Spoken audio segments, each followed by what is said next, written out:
Anyway, this is Stupider Sundays, where I talk about the latest news in content creation and technology and video games in this past week. So I'm gonna try to stay with what I know, so that you guys can also take the opportunity to learn stuff. So this is Stupider Sundays, and if you enjoy all this stuff and you want to learn about that stuff, and you don't want to do the research yourself, and you want to hear a nerd, me, talk about it, then stick around. YouTube intro over.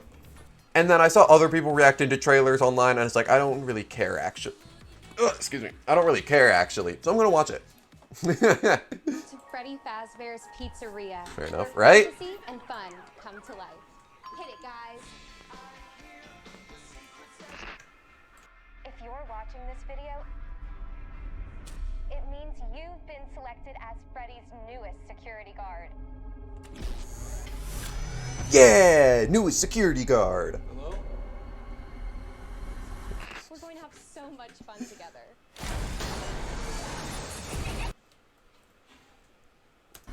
We're going to have so much fun together. This is some Saw shit, bro. There's new animatronic being made. I'm wondering, like, okay. So the games have their lore. The books have their lore, right? And according to Scott Cawthon, the man, the legend himself, they're not connected, sort of, but they also sort of are related, but not in the same universe. Is this a third universe? I don't have three hands, so, I mean, like this, but these sort of look connected. Is this a third universe? I'm gonna watch it. I'll watch it, because... Oh, you don't know the full FNAF lore?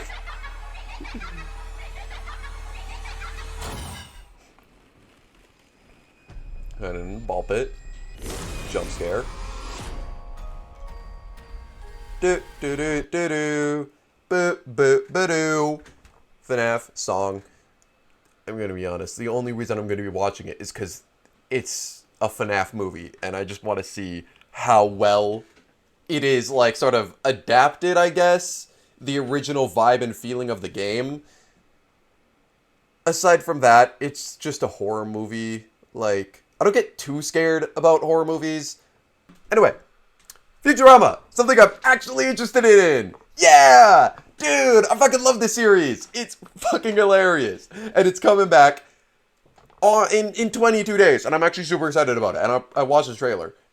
It seems super funny, right? They're going Hulu. The references to being picked up by Hulu. Love that. In 2 seconds, you will collide with your destination. Good news, everyone. Pretty standard Futurama joke there. Gonna be real. Still laughed at it. I'm it's 2 minutes, and I'm gonna keep pausing it because I have a lot to talk about. Okay. This, I don't think, yeah, this is definitely not the original episode. The episode where this machine is used is one of my favorite episodes in the series. I just gotta say, I love time travel shit. Anyway. Wait, what exactly happened? Watch Futurama. Here, look at this. Explosions. Okay, I'm done. To the ship. Do a time travel mod? How would I do a time travel mod? Referencing COVID, yeah. Hitting them with the giant Q-tips. I fucking hated those. Kind of fun. I can't wait to do it hundreds of times. Watched it. Pretty lawless out here in crypto country. Say, you interested in a job? I want to say that's a Doom reference, right? Seems like it. Sorry, guys. I'm a flatty.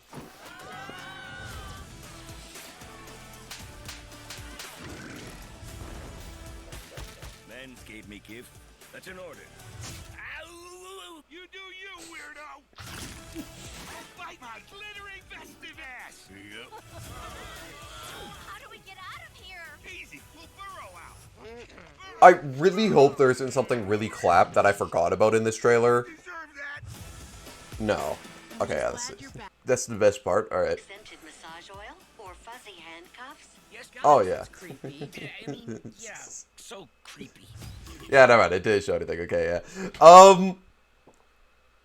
The only thing I'm really worried about is them doing like the same thing that happened to all the other anime shows, like The Simpsons, Family Guy, South Park. I think I don't remember if it's also happening to them, where they're losing what made them popular because it's a different era. And like you see, they're referencing COVID, Back to Normal Fest 2021, cross it out, reference to COVID, and doing more of the same stuff that they did in the earlier season. So that's probably the one thing I'm worried about. In other news, a very in sad news, I honestly almost cried when I heard this. Elon Musk's mom canceled the fight between him and Mark Zuckerberg. No! No! What? Elon Musk's mom! And now the fight has been canceled. Great relief. I don't know if there's more about it, but it is confirmed that Elon Musk's mom was like, no, fight's not happening. Anyway, I canceled the fight. I haven't told them yet, but I will continue to say the fight is canceled just in case. I'm so fucking. I'm telling you, I was pissed. I was crying when I heard about this. Unbelievable. This is the greatest tragedy of our generation. I swear to God. This doesn't seem very confirmed. Oh, he responded to her. Like, laughing, crying. Mom, I'm fighting him. Stop it. I don't know. This is not true. This is not real. Fuck, I'm stupid. How did the mom... It's his fucking mom, dude. I mean, on one hand, I see where you're coming from, but on the other hand, like... Anyway, this sounds sus. Among Us animated TV show in the works. It's being handled by the studio that made Big Mouth, some Star Trek series, a few other things. But it is confirmed, yeah. Like, all it has is that it's just confirmed and who's making it. Partnership with Inner Sloth. Yeah, CBS Studios, partnering with Inner Sloth, the people who made Among Us, are making an Among Us TV show. Now, I have to wonder. She's gonna be fired? Well, how is it? Is it gonna be like one season where it's like start to finish in a game from start, a murder mystery? Yeah, like I don't know. I think it's gonna be animated. Yeah, animated series. What the fuck? Okay, wait. The storyline revolves around the task of uncovering the imposter. The storyline of the game or the storyline of the series? No, it says we'll follow the premise of the game. Either way, I mean, obviously, I think it will be a murder mystery, but it's... Is it just gonna be like the Bean guys? I don't know. But I'm excited. If you couldn't tell. I'm a little excited. I got a few Among Us things in my room. I got just a few Among Us things in my room. Not limited to this and 2 paintings that were made by my sister. Oh, fell. It's a good question. I have no idea, but this is... FNAF movie, Mario movie, Minecraft movie, Among Us TV show. What? Obviously, I'm gonna watch this also. I can't not watch it. Like, it'd be a crime not to watch this. Who here likes Microsoft? Who here likes Microsoft? Who here is a Microsoft enjoyer? Right? You might know, a couple months back, Microsoft was trying to buy or acquire Activision Blizzard. Now, that deal hasn't gone through. We're going to talk about that in a second. But in addition, while they haven't tried to acquire these, they've considered buying these to make their Game Pass and like get a foot in the mobile business. And these companies include Sega, Niantic, and Bungie. In addition, they've also considered buying Square Enix, the creators of all the Final Fantasy series, a lot of JRPGs, and anime games. They're trying to acquire a lot. The Disney of gaming. They're really trying to be the Disney of gaming. You're able to understand why that's not ideal when you see how much trouble Microsoft is going through to acquire Activision Blizzard. Are against Microsoft acquiring, is that the fucking two large government entities in US and UK have stopped Microsoft from acquiring Activision Blizzard. Because Activision Blizzard is big, and it helps them get a monopoly on the game market.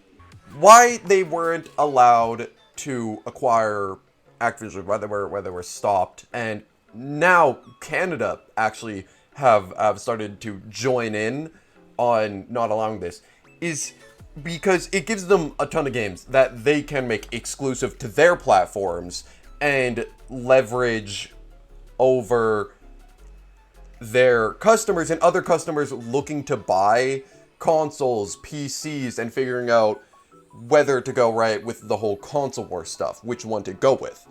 They can then use that, right, as you see here, to acquire Sega, Bungie, Niantic, Square Enix, IY Interactive, a ton of different companies to bolster, right, their Game Pass, their mobile business, even just their console business, their game exclusives, and all that. And once they have that over Sony, and even maybe even over Nintendo, like Hugo said, as long as they don't raise Game Pass prices, well, they're going to be able to. They're going to be able to raise Game Pass prices, and you're not going to do anything. You're not going to be able to do anything about it. In the short term, the consumers, gamers, right, are going to get a huge. No, it doesn't even need. They don't even need to be bought. Sony and Nintendo don't even need to be bought. Microsoft just has to get so much of a market share of the gaming industry where Sony and Nintendo aren't competition anymore. Anyone remember 2 weeks ago when I talked about Convey, a new AI tool to make immersive and interactive gaming experiences? Buzzwords. Well, Unity have actually, you can see at the bottom, Convey is part of their partnership. They're releasing 2 new tools, I guess, AI products. The first one is a tool. Now, actually, we can just watch the video. Okay, how to make a match 3 game. By match 3, I assume Candy Crush? Right? It goes into like vivid detail on how to do it. It gives you a to-do list and like very specific. Then it gives you code and all of that. Right, that's the first part. Now you might be thinking, oh, isn't that just ChatGPT? Yes, that is ChatGPT, just more specialized. But then create natural character animations from text. So, what motion would you like to see? Do a backflip. And then it does a backflip. Alright, quickly create 2D sprite assets. Alright, red roof. And then it turns it red through AI. It creates a red roof and merges it to the existing structure through AI. That part I think is really cool. Realistic textures instantly. Boom! It's, you know. I'm sure if you actually put like a couple days into it, you can make it look good. I'm gonna realize that doesn't look too good, but that's probably because it's just all that. Unity Muse, the future of game development. This is more closely related to Convey AI, where. Hello there. Greetings. What's your name? My name is Orb. I'm an extra extraterrestrial visitor who has come to Earth to study and understand humans. What's the secret to life? The secret to life is to find something you love to do and do it every day. Okay, yeah, that was unsettling. That was... Like Convey AI, they haven't quite hit it yet. It's weird. It's weird right now. They're not quite there. Just like in Convey AI 2 weeks ago, they're not there. They're gonna be there. And with tools like this, probably not far off. It's gonna be an insane jump from the immersive experiences we have now. Combine it with VR, you're gonna be in a world that, if someone is able to put it together, put this tool together, along with, there's a lot of AI tools. I assume, does it get there first? No, I don't get it. You're gonna be able to make a world, and I imagine not far off, as I said, in a couple of years, where it does dynamically react to what you're actively doing. It's gonna happen sooner than we think. ChatGPT, or GPT 3.5 came out a year and a half ago. GPT-4, a couple months ago. GPT-5 is already on the horizon.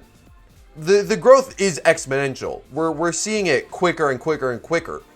And so yeah, in a couple of years, like the possibilities of Unity Muse already are pretty fucking wild. Imagine when this is on the same level. It's gonna be literal magic. It's gonna be literal magic. Meta is a company that is a little obsessed with what they call the metaverse. And now I thought that video was gonna be longer. I thought it was gonna be like a couple minutes. They're obsessed with something called the metaverse, which is basically just VR chat. Or like, I guess, everything that can come from VR chat, like the whole internet reality. They're making a subscription service to get VR games. Intriguing. PlayStation Plus, that's a good service. That works pretty well. Pretty good service, honestly. You got a lot of free games pretty regularly. It costs a bit a month. Xbox Game Pass VR Edition, yeah. It seems to work out well for the companies that do have that model. You know, probably works the same way Battle Pass works, you know? And Battle Passes do work. Let's see what they got. Say hello to MetaQuest Plus, new VR subscription service. All right, you got a gun, you're shooting people. I'm sorry.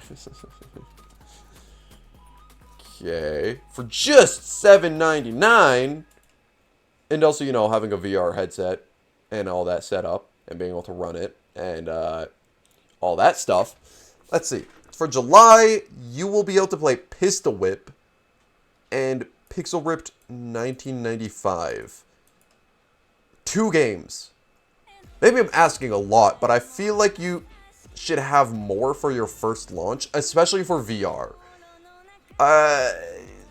Why don't you just play Super Hot? That game seems better.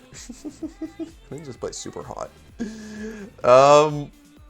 I don't see this working out for them. I don't think they're gonna get, like, even now, VR isn't that big, and the barrier to entry is a lot bigger than, say, getting a game for PS Plus and Game Pass. The barrier to entry, as I said, is bigger, it's not as accessible, and VR isn't, like... I don't see this working out for them. I'm gonna be real. I do want to play VR. I want to try out VR. At least once. Because I think it's super cool. I think VR is an awesome technology. I don't think we're there yet with making VR. Like, even Apple. People were expecting Apple to release VR. But they went all in on AR with the Vision Pro. If they had a console dedicated to VR, and I guess developers and studios and publishers and all of that actually wanted to make VR and either port all their games or exclusively make VR and like full on compete, like how Nintendo basically has the handheld market right now. Nintendo has the handheld market right now. Right. I can see that. I could see that sort of, not really, but not working out, but I could see it being a better fucking plan than this. I could see it being a better fucking plan than this. Yeah. If they wanted to compete on like a fundamental level to be like how Sony and Xbox both have consoles, Nintendo's competing for console and handheld, and you're right, you got Valve with Steam Deck, you know, I feel like it works. But outside of that, not really. So, at a shareholder Q&A, they were talking about it. Sort of a bit odd. I feel like they could just, I mean, it might just be another iteration on the Switch, you know, like the Switch OLED. The OLED one. That's just like a bit bigger, has a bit more storage, runs a bit better, and that's it. Or it could be just like a huge thing. I don't know. But it is being more confirmed. I don't know if it's fully confirmed. But there is talk about it. And they're also talking about how they're gonna try to not have like as much shortages with it. Because scalpers suck. Anyway, that's interesting. I have a Switch. I bought it like a year ago or a year and a half ago.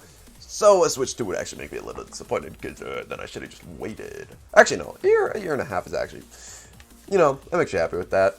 So yeah, if it comes out though, I'm probably not going to get it. But talks about it is interesting. Hopefully they do actually combat scalpers because they're the bane of gamers' existences. Like, they just suck, bro.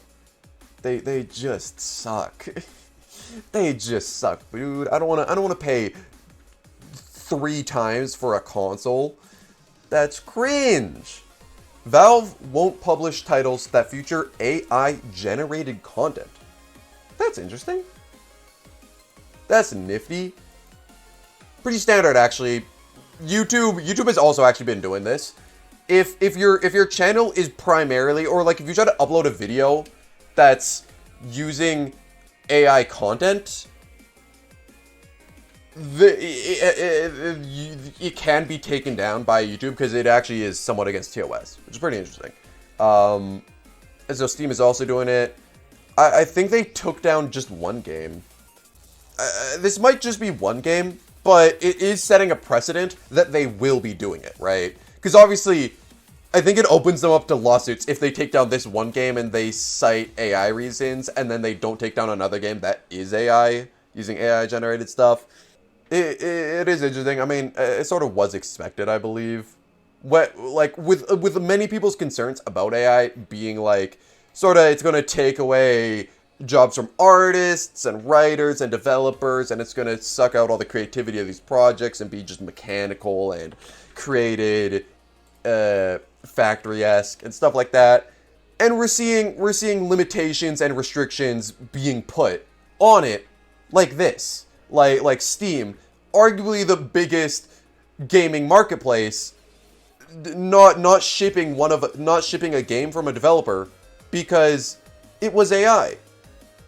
It had AI generated content. So, right there, they're setting a precedent, and it's going to be interesting if it happens. If it continues and it sticks like this, and it's going to be interesting. Last topic. Twitter changes. You might notice this. You might have seen this over, all over, literally everywhere. They're limiting how many tweets and posts you could see on Twitter. And so, unverified accounts, it's now 10.1 and 0.5. I believe this is 20 hours ago. So verified accounts can read 100 or 10K, unverified 1K, and new unverified 0.5K. In an attempt to limit people who are like web scraping, in an attempt to stop people like programmatically going to Twitter and just being like reading text, or posting text. How long ago? Quite a while ago, like 7 months ago, Jesus. Programmatically reading texts or tweets. Because like that's how they would get around their API changes. They would just use a program to open up Twitch or Twitter. I'm being really dumb right now. Use a program to open up Twitter. Scroll through using like code and just reading the text from the screen using like the inspect source. I'm not on the right. Like, you know, when you press F12, you could get it here. All the text on the screen is also here. So you can just read this, all of this information, to get what's on the screen. And in an attempt to stop that, Elon Musk is like, no, you can't do that. And if you're not logged in, not at all. And if you're not logged in, no, it's not different than Control-Shift-I. It's the same stuff. Just two different ways to open it. And even more than that, they're like, if you're not logged in, no, you're just not reading Twitter. You're just not going to get Twitter. But so this is a post on Mastodon, a Twitter competitor, which is really funny. This person, they're right, sorry you're being rate limited. Please try again in a few moments. And you see the scroll bar and like loading symbols are just having a panic. And if you go into like the inspect stuff and you go to this tab called network, you could see all the times it's trying to communicate with something outside of the website. And in this circumstance, you could see method get. If you like, I could zoom in. I can't zoom in. Can I open this in a new tab? Yeah, open video in new tab. It says method get. It's trying to get data from the database of Twitter where all the tweets are stored. It's trying to get more tweets to show you because it doesn't have any more. It's out of tweets. So it has to go to Twitter and be like, hey, we're out of stuff to show. Let's go back to let's go get more stuff to show. But because it's not allowed to show stuff because you're rate limited, it's like, oh, we got stuff, but there's nothing there. Let's get more stuff. Oh, we got no stuff. Let's get more stuff. Oh, we got nothing. Let's get more. Nothing more, nothing more. And then it just keeps trying that. It keeps trying that. And the reason this became a problem is because it was untested. No one tested it. No one fucking tried. And a DDoS is a distributed denial of service. It means you're sending so much information somewhere that something just can't handle it all and it dies. Twitter is DDoSing themselves. The website is like, this is like what, 10, 20 requests per second for each person doing this, and it's just in an infinite loop. Because it's like, oh, we have no more data to show, time to get more data, but when the data is fetched, it goes nowhere because you're being rate limited, because you're not supposed to see it, because you can only see a certain number of tweets per day or posts per day. So the more people, and what made it even worse, the Streisand effect is, right, you see this on Reddit, on Instagram, on TikTok, on YouTube, and you're like, oh, I'm gonna check if Twitter is good. It's so fucking, I mean, maybe not to everyone, but to me, it's really fucking funny. to me, it's really funny. To me, it's really funny that they managed to DDoS themselves. To me, I think this is just like, how the fuck do you even do this? How do you even manage to do this? I don't know how this happens, but it happened. And Elon Musk is gonna have to fucking do something, because this is clearly not sustainable. And that was Stupider Sundays. Hopefully you guys enjoyed it. We talked about a lot of stuff today. We did a lot of the stuff was fairly quick, surface level, but I feel like I did explain it enough so you understand what is happening and why it's happening with the stuff I did talk about. If you enjoy Stupider Sundays and you're here on Twitch, you should meet with the follow. I don't know where the follow button is. And a sub, a prime. That'd be pretty good. That'd be pretty pog. And if you're watching on YouTube, like, subscribe, comment. Tell me what you enjoyed and what you didn't. And hey, if you want to watch us live, I do it Sundays. Oddly enough, Stupider Sundays is done on Sundays.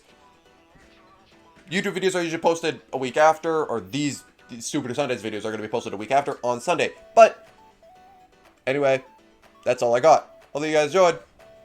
Bye, YouTube.